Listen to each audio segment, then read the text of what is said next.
Hello everyone, this is my design matrix. So here I have five seating designs all from different areas, and I'm going to review them with you here today. So for the first design, we have a plastic chair that's actually part of one of ASU's classroom. In terms of comfortability, this would be rated out of 4 for me. It's pretty cost effective. It's kind of cheap to find these kind of chairs, so I would give it a 9. In terms of environmental impact, it's not the safest. I mean, it's not the most environmentally safe because it's a plastic anyways. So that's why it's rated as a 4. It's not really safe either. It can be rocked around. People can tip backwards if used incorrectly. Neither is it sustainable due to its material and longevity. It can break pretty fast. In terms of social impact, it has an open design where you can interact to left and people on your left or on your right. In terms of function, it's pretty average, listed as a 4, and it's not extremely aesthetically pleasing. For designs 2 and 3, they're very similar in design and in material. So for comfortability, 2 is at a 7 and 3 is at an 8.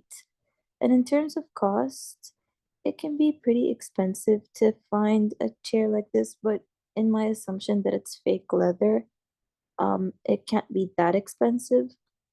So a 7 and a 6 would be an appropriate rating.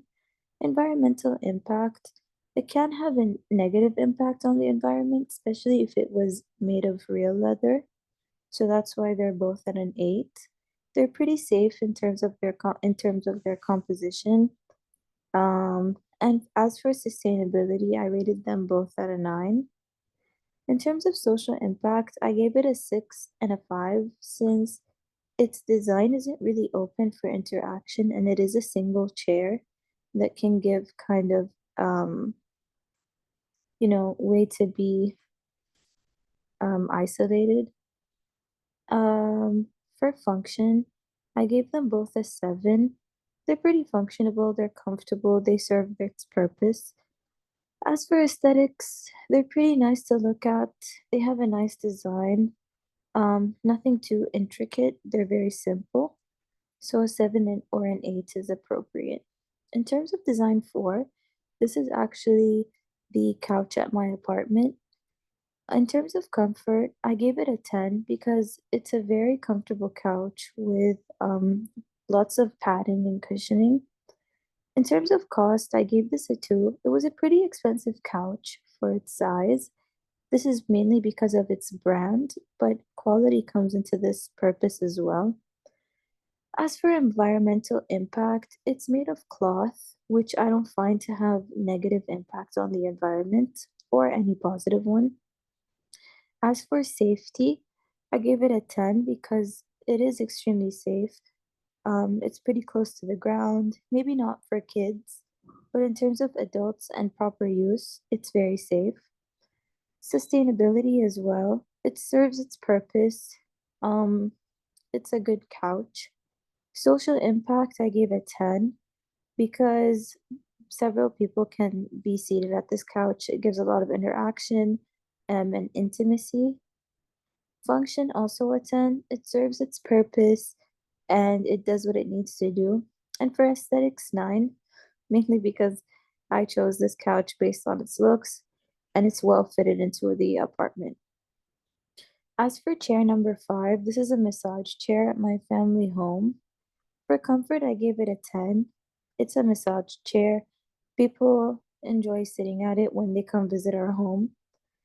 For cost, I gave it a 4. Massage chairs can be pretty expensive, and price is a big factor when it comes to these chairs, especially if it's one of the newer models, which is not in this case. This is a pretty old massage chair. As terms of environmental impact, I gave it a 3. This is because I know that the leather being used is actually real leather, and I find that it's not the most environmentally favorable. For safety, I gave it a 5. Since it's electric, there's many things that can go wrong with it.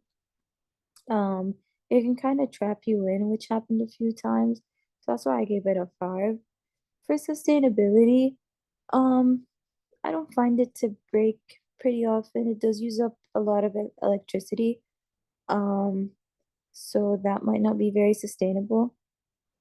It can break down maybe. For social impact, a one. The purpose of massage chairs is kind of to take time for yourself, maybe take a nap. So it doesn't really have big social impact at all. So that's a one. For function, a nine. I mean, it's pretty functional, serves its purpose, does what it has to do. And for aesthetics, it's a six. It's a pretty old chair. We've had this for around 10 years now. So aesthetics isn't on par. So I gave it a six. This is my design matrix from chairs I found at places I oftenly go. So thank you for tuning in and have a good day.